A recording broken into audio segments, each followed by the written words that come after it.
Troisième chose que j'aimerais dire, c'est par rapport au Sénégal, avant que je n'enseigne.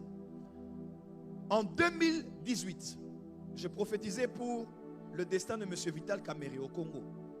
Je prophétisais pour les élections au Nigeria, qui allaient être reportées. Ceux qui suivent ma page savent qu'on avait dit cela. 2018, je prophétisais pour le Sénégal, les élections présidentielles, pour confirmer que c'est le président Macky Sall qui allait passer. Chose que j'avais dit en 2017, une année avant, au Grand Théâtre de Dakar. En public, j'ai dit, Dieu m'a dit, cet homme va faire un deuxième mandat. Et c'est ce qui était arrivé. Le même jour, je prophétisais, on a cherché la vidéo, on l'a pu trouver, c'est le pasteur Daniel qui m'a rappelé ça. Je voyais un homme avec une étoile et avec un bâton. Et l'homme que je le voyais comme grand de taille avec des lunettes. Et quand j'ai fini la description, pasteur Daniel m'a dit, c'est Ousmane Sonko. Il m'a dit, cet homme que tu as décrit là, et les détails que tu as donnés, c'est cet homme. Je ne le connaissais pas parce que je ne suis pas toutes les informations du monde. Et pasteur Daniel m'a dit, en tout cas, c'est un homme brillant, intelligent. J'ai même lu tout ça, ce qu'il fait. J'ai dit, ah bon? J'ai dit, regardez bien cet homme parce que cet homme a un destin pour le Sénégal. Un destin. Et je ne dis pas qu'il sera président. Je ne dis pas qu'il ne le sera pas non plus. Mais je dis seulement que le Sénégal, ou que les Sénégalais nous écoutent, le Sénégal a besoin de tous ses enfants, tous ses fils et ses filles pour participer aux jeux politiques pour l'amélioration des conditions de vie et du développement de la nation. Tous ceux qui sont sénégalais doivent nous écouter. Nous devons prier pour le Sénégal parce que j'ai vu dans mon esprit, j'ai posté ça récemment. J'ai entré à la maison et j'ai eu la vision. J'ai vu des personnes, notez bien. J'ai vu des gens avec le drapeau du Sénégal. Notez bien, vous allez voir ça avec des détails. J'ai vu des gens avec le drapeau ici et drapeau je crois sur la main. Et j'ai vu le drapeau, j'ai vu du sang sur le drapeau. Dieu m'a dit de prier à partir de ce jour-là, fin du mois, et de prier aussi pour avril et mai. Parce qu'il y a le sang qui veut couler au niveau du Sénégal. Et ceux qui peuvent nous écouter, les autorités, avec tout le respect que nous vous devons, s'il vous plaît, pensez aux prochaines générations. Nos nations en Afrique sont tellement déchirées qu'il y a des choses dont nous n'avons plus besoin maintenant. Et le Sénégal a besoin de tous ses fils et de toutes ses filles pour faire avancer les choses. Amen. Le pouvoir a aussi sa fin. Rien n'est éternel sur la terre. Mais quand nous sortons par la grande porte pour laisser un héritage exemplaires que pourront suivre les prochaines générations derrière nous.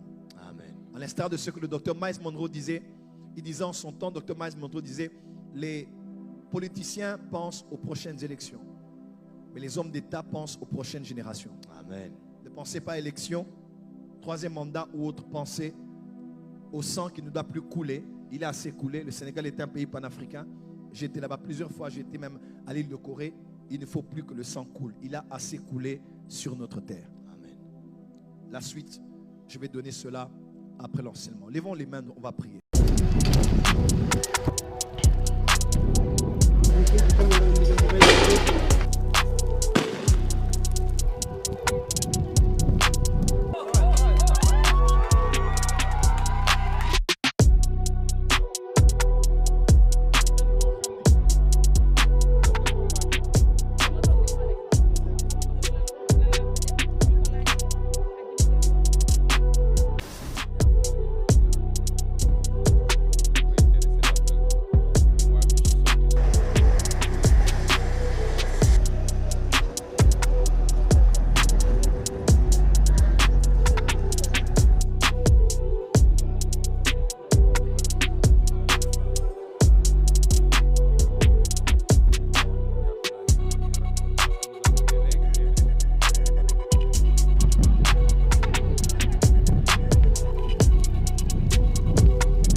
saa yi moom am nañ pour arrangé wu ko.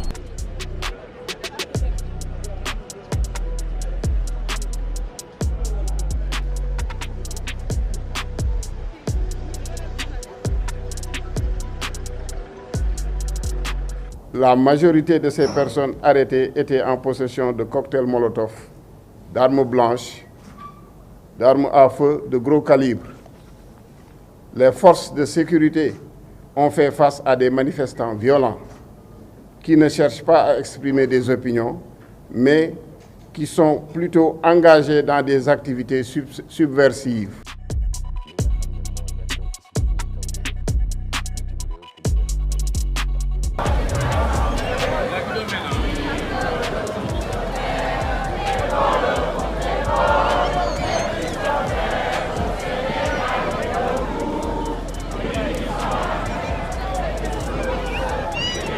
Nous écouter les autorités avec tout le respect que nous vous devons, s'il vous plaît. Pensez aux prochaines générations. Nos nations en Afrique sont tellement déchirées qu'il y a des choses dont nous n'avons plus besoin maintenant. Et le Sénégal a besoin de tous ses fils et de toutes ses filles pour faire avancer les choses. Amen. Le pouvoir a aussi sa fin. Rien n'est éternel sur la terre. Mais quand nous sortons par la grande porte pour laisser un héritage exemplaire que pourront suivre les prochaines générations derrière nous. Amen. À l'instar de ce que le docteur Miles Monroe disait, il disait en son temps, docteur Miles Monroe disait, les politiciens pensent aux prochaines élections, mais les hommes d'État pensent aux prochaines générations. Amen. Ne pensez pas à élection, troisième mandat ou autre, pensée au sang qui ne doit plus couler. Il a assez coulé. Le Sénégal est un pays panafricain. J'ai été là-bas plusieurs fois, j'ai été même à l'île de Corée. Il ne faut plus que le sang coule. Il a assez coulé sur notre terre. Amen. La suite, je vais donner cela après l'enseignement. Levons les mains, on va prier.